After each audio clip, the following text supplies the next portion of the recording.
Hello and hi. Air pollution can be harmful to human health and the environment. Okay, we go to everyday activities that causes air pollution and ways to reduce contribution to air pollution. For the first point, for everyday activities, by burning petroleum. Millions of vehicles on the road are fueled by gasoline and diesel engines which release energy by burning petroleum. However, the engine does not burn petroleum cleanly, which is made up of hydrocarbons.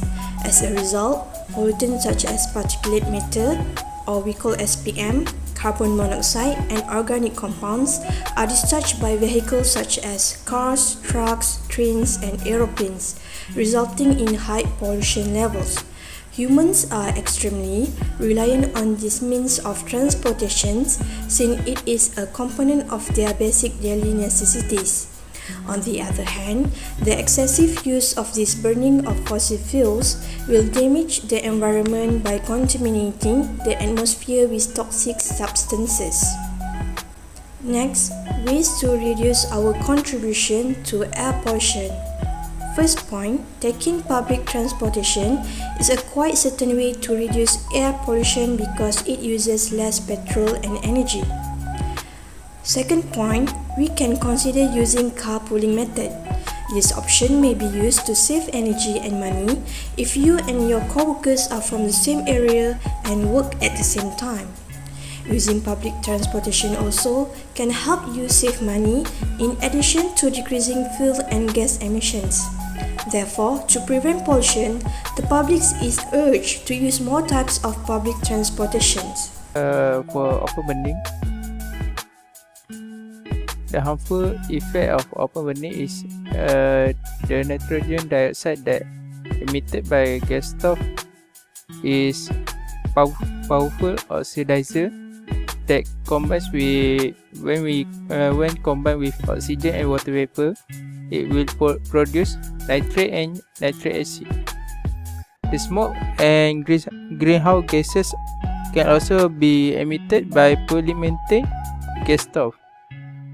Also, the using wood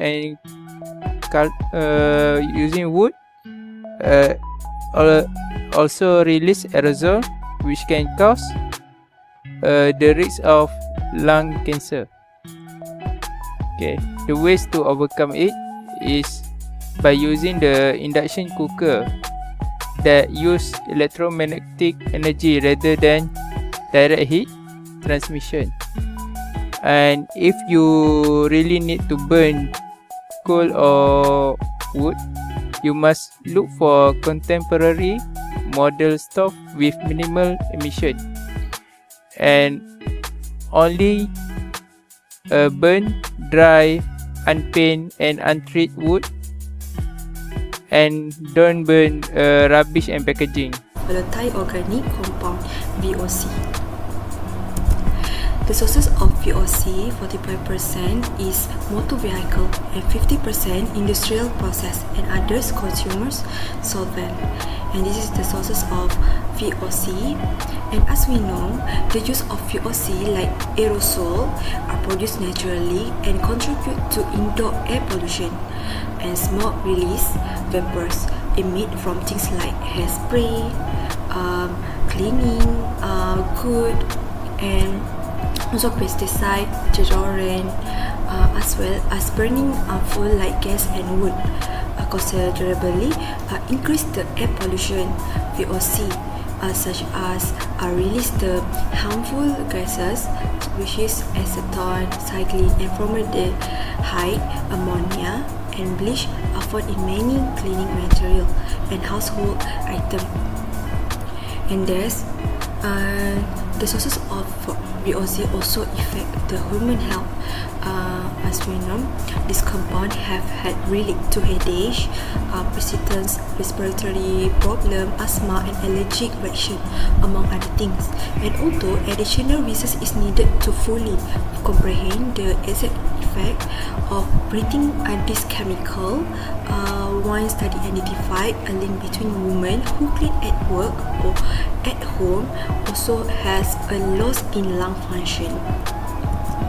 So the way reducing to air pollution is, firstly, it is advised that chemical cleaning material and paint be stored in an accessible garage or shed. And next, eliminate the gases that can permeate up space and degrade indoor air quality through a process known as off-gassing.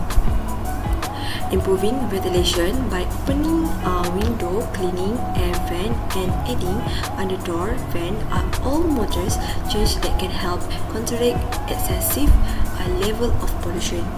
And next, gases contaminating are removed from indoor air by air filters using carbon filters.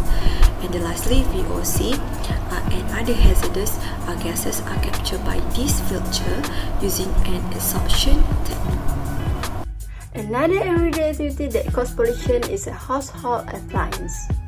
Household appliance is another entry the unavoidable category because almost every house has air conditioner and refrigerator, which make use of ozone-depleting aerosol spray that significantly contribute to the global warming. Besides that, around 2.6 billion people still cook using solid fuel and inefficient stove.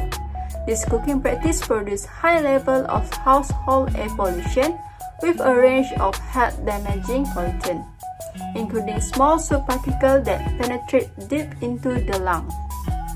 Household pollution can lead to pneumonia, stroke, heart disease, chronic obstructive pulmonary disease, and also lung cancer. The lack of regular maintenance is one of the first things that the most homeowners overlook. Therefore, to avoid indoor air pollution and impurities, cleaning the air conditioning or heating unit filter once every 4 to 6 weeks. Aside from that, we can switch to energy-efficient appliance. Products with the energy star label not only save energy and money, but they also help to reduce greenhouse gases emission, which contribute to the climate change. One of activity that contribute to air pollution is landfill waste. Household garbage that has been disposed in landfill can produce methane, a highly combustible gas. Methane also is a significant greenhouse gas that is exceedingly combustible and deadly. In addition, this landfill waste can promote open waste burning, which poses a greater threat to human health and the environment. Open garbage burning can cause major health problems such as cancer, liver difficulties, immune system degeneration, and reproductive function. Ways to reduce this activity is to recycle and reuse items. Recycling and reuse not only help to save resources and utilize them wisely, but it also helps to reduce pollutant emissions, which helps to reduce air pollution. For example, we can use the plastic bag out of landfill for future shopping trips. Furthermore, we can use old jar to organize the spices and dry goods in the pantry. Also, we can repurpose the used plastic bottle into small plantation or decoration. Indeed, this recycled item require less energy to manufacture than the new product.